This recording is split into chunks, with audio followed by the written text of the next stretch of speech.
ఇది ఒకటి ఆకర్షించింది నన్ను.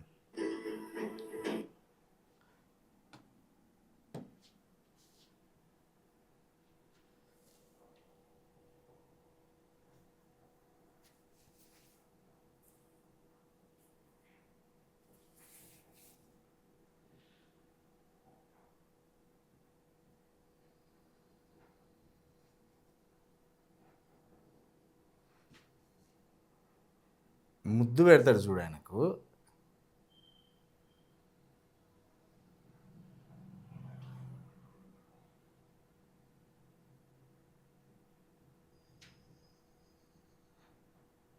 అది ప్రేమ. ఇక మనకు మన బత్తయ్య గాడు ఉన్నాడో డైరెక్టర్ హరీష్ శంకర్ అని.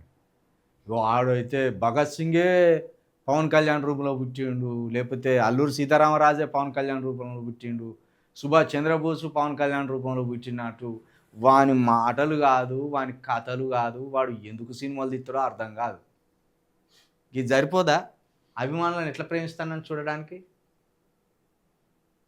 గుండె లోతుల్లో నుండి ఒక సినిమా యాక్టర్ని ప్రేమిస్తే సేమ్ ఆ సినిమా యాక్టర్ కూడా అభిమానులను ఎంతగా ప్రేమిస్తారనే దానికి ఉదాహరణ. ఒట్టిగా గాలికి తిరిగే అవారగాళ్ళను తయారు చేయకుండా అందరిని అసెంబ్లీకి తీసుకుపోతాను, అభిమానులందరినీ అసెంబ్లీకి తీసుకుపోతాండే. ఎంత గొప్ప సందర్భం ఇది. థియేటర్ల దగ్గర అంగిలు చింపుకొని, డప్పులు చింపుకొని, పేపర్లు చింపేసి గోలగోలలు, ఈలలు, పిచ్చోళ్ళు లెక్క ఎగురుడు, పిచ్చోళ్ళు లెక్క దునుకుడు. అవి కాదు కావాల్సింది. నీ స్టార్ యాక్టర్ ఎట్లా ఎదిగిండో నువ్వు కూడా గట్ల ఎదగాలి. విజయ్ గదే పని చేసిండు. తాను ఎదగడమే కాకుండా తన అభిమానులందరినీ ఈరోజు అసెంబ్లీకి తీసుకుపోవడం, అక్కడ కేబినెట్లో కూర్చోబెట్టడం, మొత్తం రాష్ట్రాన్నే ఏలేదే అభిమానులను తయారు చేసిండు విజయ్. రాష్ట్రాన్ని ఏలే అభిమానులను తయారు చేసిండు. ఇంతకంటే గొప్ప ఏముంటుందా?